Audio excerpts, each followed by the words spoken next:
Okay friends, ఆ రోజుకు ఒక మంచి మాటలో ఈరోజు మరొక జీవిత సత్యం. పొగడ్తన, అభినందన ఈ రెండింటి యొక్క వ్యత్యాసాన్ని ఒక చిన్న కథ ద్వారా తెలుసుకుందాం. వైభవంపురం జమీందారు దగ్గర గుమస్తాగా పనిచేసేవాడు ఉత్తముడు. జమీందారు విశ్వాసాన్ని పొందిన ఉద్యోగంలో అతను కూడా ఒకడు. ఒకరోజు ఉత్తముడి కొడుకు సూర్య దివాణం చూడటానికి వస్తానంటే అతన్ని కూడా తనతో తీసుకెళ్ళాడు. అప్పుడు అతనికి 12 ఏళ్ల వయసు. అతను ఎంతో చురుకైన వాడు కూడా. వాళ్ళిద్దరూ వెళ్ళేసరికి జమీందారు ఎవరో కొత్త వ్యక్తితో మాట్లాడుతున్నాడు. ఆ జమీందారుకు నమస్కరించి విధి నిర్వహణలో నిమగ్నమైపోయాడు. ఉత్తముడు కొడుకును ప్రక్కనే కూర్చోబెట్టుకున్నాడు. అప్పుడే ఒక గ్రామస్తుడు అక్కడ వచ్చి జమీందారుకి నమస్కరించి, అయ్యా, ఇంట్లో బియ్యం నిండుకున్నాయని నాకు కొద్దిగా సాయం చేయమని కోరాడు. సరే, 10 రోజులు సరిపడే బియ్యం అతనికి ఇవ్వమని చెప్పి ఆ సిబ్బందిని ఆదేశించాడు ఆ జమీందారు. వెంటనే అతను జమీందారుకి నమస్కరించి వెళ్ళిపోయాడు గ్రామస్తుడు.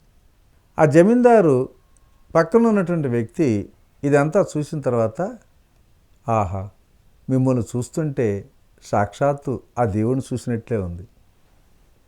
దానకర్ణుడు, శిబిచక్రవర్తి, బలిచక్రవర్తి అంశతోనే మీరు పుట్టారు తప్ప మామూలు మనిషి కానే కారు. మీరు చేతికి ఎముక లేదన్నట్లు దానం చేయటమే మీ దగ్గర చూశాను. మీ వంటి దానశీలితో మాట్లాడటం నాకెంతో సంతోషంగా ఉంది. మిమ్మల్ని పొందటం మీ ప్రజల అదృష్టం అన్నాడు. అతని మాటలకు జమీందారు ఎంతగానో సంతోషించాడు. అంతటితో ఆగకుండా అతను అంటున్నాడు, మీరు చేసినటువంటి దాన ధర్మాల గురించి బయటకు చెప్పకపోవటం మీ గొప్పతనం. మీ వంటి గుప్త దానాలు చేసేవారిని ఇంతవరకు అసలు నేను చూడనే లేదు అన్నాడు. అప్పుడు జమీందారు సంతోషం రెట్టింపు అయిపోయింది. అంత చిన్న సాయానికే అదే పనిగా జమీందారుని పొగట్టం పక్కనున్న ఉత్తముడికి అసలు నచ్చల. సొంత పని ఏదో చేయించుకోవటానికి అతను వచ్చాడని చెప్పి అతను గ్రహించాడు. ఆ పొగుడుతున్న వ్యక్తిని చూసి, చూడండి, జమీందారు గారికి పొగడ్తలంటే నచ్చవండి, ఇంకాసేపు ఆపండి అన్నాడు ఉత్తముడు. ఆ మాటలకి ఆ వ్యక్తి ముఖం మాడిపోయింది. అతన్ని ఆపి మంచి పని చేసావన్నట్లు ఉత్తముడి వైపు మెచ్చుకోలుగా చూశాడు జమీందారు కూడా. కాసేపటికి అక్కడికి మరికొంతమంది వ్యక్తులు వచ్చి జమీందారుకి నమస్కరించి వాళ్ళలో ఉన్న మల్ల యోధుడిని చూపిస్తూ, ఇతడి పేరు భీముడు, మొన్న రాజధానిలో జరిగిన మల్ల యుద్ధ పోటీల్లో ప్రథమ బహుమతి కూడా పొందాడు. అంతేకాకుండా తిరుగు ప్రయాణంలో బాటసారులను దోసుకుంటున్న దొంగల ముఠాను కూడా ఎదిరించాడు. ఎందరో బాటసారుల ధన మాన ప్రాణాలు కూడా కాపాడాడు. మరి అతన్ని మీ చేతుల మీదుగా సత్కరించాలని తీసుకొచ్చాం అన్నారు. వారి మాటలకు జమీందారు సంతోషించి, భీముడు వంటి మల్లయోధుడు మా దివాణంలో ఉండటం అదృష్టం. అతడి ధైర్య సాహసాలను మెచ్చుకుంటున్నాను. మరెందరో యువకులు కూడా భీముడికి ఆదర్శంగా తీసుకొని మల్లయోధులు సైనికులుగా మారాలి. అందుకని భీముడి సన్మానం 4 గోడల మధ్య కాకుండా విశాలమైన వేదిక మీద ప్రజల మధ్య జరిపిద్దాం అని వాగ్దానం చేశాడు. అప్పుడు ఉత్తముడు వారి మధ్యకి వెళ్ళి, జమీందారు చెప్పినట్లు భీముడి ఘనంగా సత్కరించాలి మహాప్రభు. ప్రజల మధ్య సత్కరించటమే అతనికి సరైన గౌరవం కూడా. ఆ సన్మానం చూసి మరెందరో యువకులు ప్రేరణ పొందాలి, మల్లవీరులు కావాలి. భీముడి ధైర్య సాహసాలను వర్ణిస్తూ గొప్ప సన్మాన పత్రం కవుల చేత కూడా రాయించి బహుకరిద్దాం. తదుపరి ఏర్పాట్లన్నీ పూర్తి చేసి మిమ్మల్ని పిలుస్తాం అని చెప్పాడు. భీముడి అభిమానులు ఎంతో సంతోషంగా వెళ్ళిపోయారు. ఉత్తముడు తిరిగి తన ఆసనంకి వచ్చినప్పుడు కూర్చోగానే అతని కొడుకు సూర్య అంటున్నాడు, నాన్న, నాకు ఒక చిన్న సందేహం. ముందొక వ్యక్తి జమీందారు దానగుణం గురించి మాట్లాడుతుంటే పొగడ్తలు ఆపమన్నారు. ఇప్పుడేమో భీముడి ధైర్య సాహసాలను అదే పనిగా మీరు పొగుడుతున్నారు, ఎందుకలా అని అడిగాడు. అప్పుడు ఉత్తముడు, మొదట మాట్లాడిన వ్యక్తిది కేవలం పొగడ్తే, అందుకే వద్దన్నాను. భీముడి గురించి నేను మాట్లాడింది అభినందన, ఇది తప్పు కాదు అని వివరణిచ్చాడు. అదేంటి, పొగడ్తకి అభినందనకి తేడా ఉందా? 2 ఒకేలాగా ఉన్నాయి కదా అని అడిగాడు సూర్య.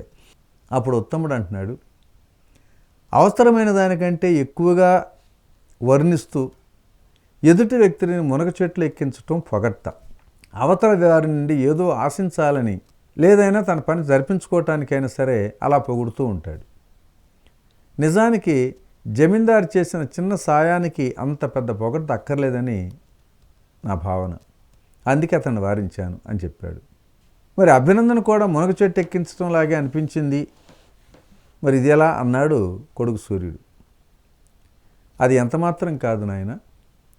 మల్ల యోధుల పోటీల్లో ప్రథమ బహుమతి పొందిన భీముడి ప్రతిభను, బాటసారులను కాపాడటం కోసం ప్రాణాలకు తెగించి పోరాడిన అతడి ధైర్య సాహసాలను తప్పనిసరిగా ప్రశంసించాలి. సమాజం కోసం పాటుపడే వారిని అభినందించినప్పుడే వారి సేవలకు తగిన గుర్తింపు దొరుకుతుంది. అందుకే జమీందారుతో పాటు నేను కూడా అభినందించాను. అభినందన అంటే ఉన్నదానికి విశేషణాలు అద్దటం కాదు. నిజానికి మంచి పనికి అభినందన ఎంతో అవసరం కూడా. వారికి ప్రోత్సాహం అవుతుంది, మరెన్నో మంచి పనులు చేయటానికి కూడా దోహదపడుతుంది. భీముని చూసి మరెందరో ప్రేరణ కూడా అవుతారు అన్నాడు ఉత్తముడు. అయితే పొగడ్త మంచిది కాదా అని అడిగాడు సూర్య. గోరంతలు కొండంతలుగా చూపటమే పొగడ్త. అది మనిషి ఎదుగుదలకు ఎంతో అవరోధంగా అవుతుంది, అహంభావం పెరగటానికి కారణమవుతుంది కూడా. కాబట్టి పొగడ్తలు స్వీకరించకూడదు అని బదిలిచ్చాడు ఉత్తముడు. ఓహో, అయితే ఇప్పుడు నాకు పొగడ్తకి అభినందనకి తేడా తెలిసిపోయింది నాన్నగారు. చిన్న చిన్న విషయాలకు లభించే పొగడ్తలకి పొంగిపోకుండా కష్టపడి చదివి గొప్ప స్థాయికి వెళ్తాను. అప్పుడే మీ నుండి అభినందన అందుకుంటాను అని చెప్పాడు సూర్య. సూర్య తల నిమురుతూ సంతోషంతో తన ఆనందాన్ని వ్యక్తపరిచాడు ఉత్తముడు. మిత్రులారా, మరి ఈ సత్యానికి అనుగుణంగా మన పితామహ పత్రిజీ మన పిరమిడ్ స్పిరిచువల్ సొసైటీలో మరి ఎనలేని సేవలు అందించిన వారందరినీ కూడా అభినందిస్తూ ప్రోత్సహిస్తూ సత్కారాలు కూడా చేస్తుంటాం మనందరం చూసే ఉన్నాం కదా. ఇదే అభినందనకి పొగడ్తలకున్న వ్యత్యాసం ఇదేనండి. ఓకే ఫ్రెండ్స్, మరి ఈరోజు ఈ మంచి మాట ఇంతలో ముగించుకుందాం. రేపటి రోజుని మరొక జీవిత సత్యం ధర కలుసుకుందాం. Okay, thank you. ఇట్లా మీ రామిరెడ్డి, మానస సరోవరం. మీరు ధ్యాన జ్ఞాన ప్రచారం చేయాలనుకుంటే లక్షలాది మంది ఆదరిస్తున్న పిఎంసి ఛానల్ తో భాగస్వాములు కండి. The PMC trust, Google pay, phone pay number 8977009932.